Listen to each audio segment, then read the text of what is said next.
Hello there, and welcome to the Nerd Run, the place where two mates from Sydney, Australia come together to talk about our pop culture interests and collections. Today, you join us as we geek out on a surprise topic. Jono. Oh, Joe, I am talking about some collectibles that I think have just been announced. One today and the other two recently. But I'm excited because there's some stuff there for me, but there's definitely some stuff there for the both of us. Well, Do you Jono, want to know what? let's get nerd running, Jono. Take it away. Yes. Okay, let me show you exactly what I'm talking about.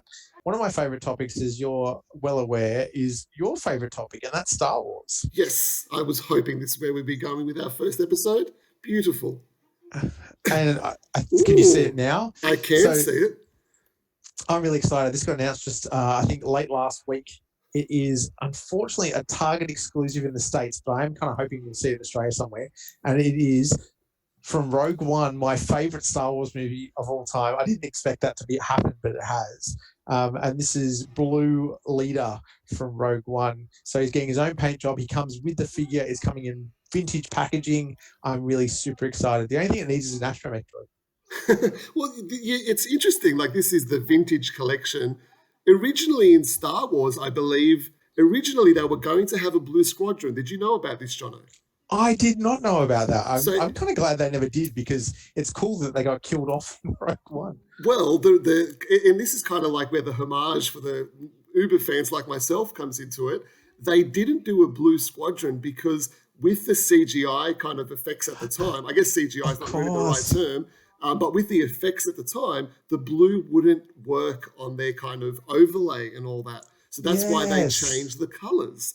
And now Blue Squadron, which originally was supposed to be in the original Star Wars, now is, here and in this beautiful toy form, I must say. I'm excited because I really love General Merrick, who's the figure you can see standing next to, and who's also Blue Leader, standing next to his X-Wing. We've seen General Merrick released before as a Star Wars Lego figure in the Christmas collection, but not in the main Star Wars line from Hasbro. So really excited. But I do have another thing I want to show you, Joe. Before you jump off from this, John, really quickly, you said there's no droid in this, but can you, if I had like one of my many R2s, could I like slot him in there, or is not going to work?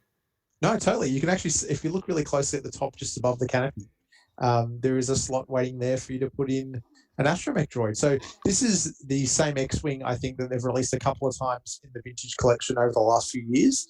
They've just repainted it. Beautiful.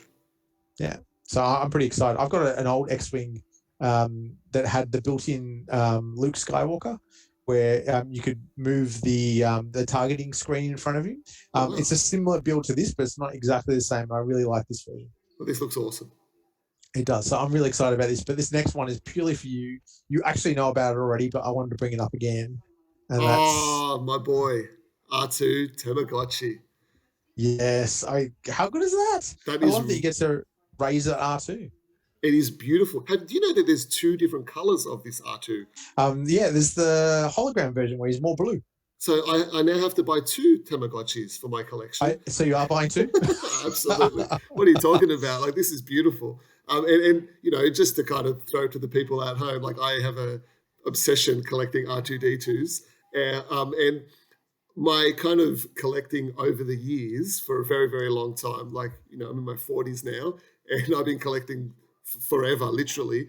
I'm now at a point where it's like I only buy the weird R2s, because if I just buy all the R2s, it's just too many of the same. So this falls under the weird R2 category.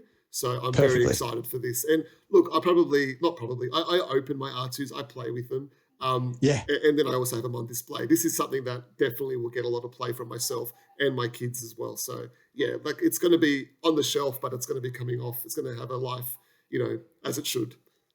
Oh, it totally should. Actually, I'm glad you mentioned the playing with it, because there's a feature in playing with it that I'm really excited to see what you think about. I don't know if you've read about it yet. Do you know what? He doesn't die per se, but do you know what happens if you leave R2 alone for too long? Does he, like, all his parts open up or something? No, he gets kidnapped by Jawas. That makes perfect sense. I like that. It's very cool. So I'm quite looking forward to that one. But the last thing I wanted to show you today, Joe, that I'm super excited about. I mean, I was super excited about the last two too, is this one. So this got announced today, and Hasbro is doing a limited edition Nerf gun that's based off the blaster from Aliens. That is a big blaster. Yeah, it's $94.99, which I think works to about $140 Australian. Okay. We don't know if there's an Australian distributor for it yet, just like the X-Wing. So maybe EB Games or Zing might pick it up. We'll wait and see, because they seem to get a lot of Hasbro Pulse exclusives, but not all of them. Yep. So I'm a little excited, because I do love a good Nerf gun, as you know. And this one is actually a dual Nerf gun. So I thought so. I thought I could see two triggers on there. That is two triggers. That is two triggers, and that's perfectly aligned with the weapon that it's replicating. So you've got a flywheel blaster, which is one of those ones that's motorized and can spit out bullets pretty quickly. And it's got a 10-clip magazine, and it'll fire normal Nerf Elite darts. So that's your standard sort of Nerf dart for the last few years, or last 10 years almost now. But it also fires a mega dart from the underslung grenade launcher. So I think very smart. That is very cool. And that looks like, it looks like it's straight from the kind of, vibe of the movie too. I really like that. That packaging is unbelievable. The packaging is very cool. You can see the blaster in there. The counter actually works, believe it or not. So it will count down your bullets, just like it did for Sigourney Weaver in the movie. And you can see the magazine comes out, standard Nerf magazine, but it has like an electric trigger button there, it looks like, as well. The one with some of those Nerf blasters require you to hold that down so it auto fires. Is that what that is as well? Yeah, so the machine gun part auto fires with the flywheel, so you hear that noise as it starts to fire. Cool. Yeah, awesome. While the bottom one is a pump action grenade launcher that fires a mega dart. I love it. I love everything about that. I'm very excited about that one. It'll be very cool. I'd like to add it to the collection. If I miss it, I'll be sad. It won't be the end of the world, but to know that it's out there is cool. Yeah. Well, let's see if they get that in Australia, and I can see that, walking into your house one day and just getting blasted by that, like I have with many Nerf guns over the years. So I look forward to that. It'll go nicely with the Halo Infinite assault rifle that I've got. It'll be a nice little pairing, because they're very similar weapons. That's enough excitement for one day. That definitely is. That definitely is. Well, thank you for joining us on the Nerd Run. We look forward to having you with us next time. We'd love you to give us a like, give us a subscribe, leave a comment below, and tell us something that you might want to see in a future episode.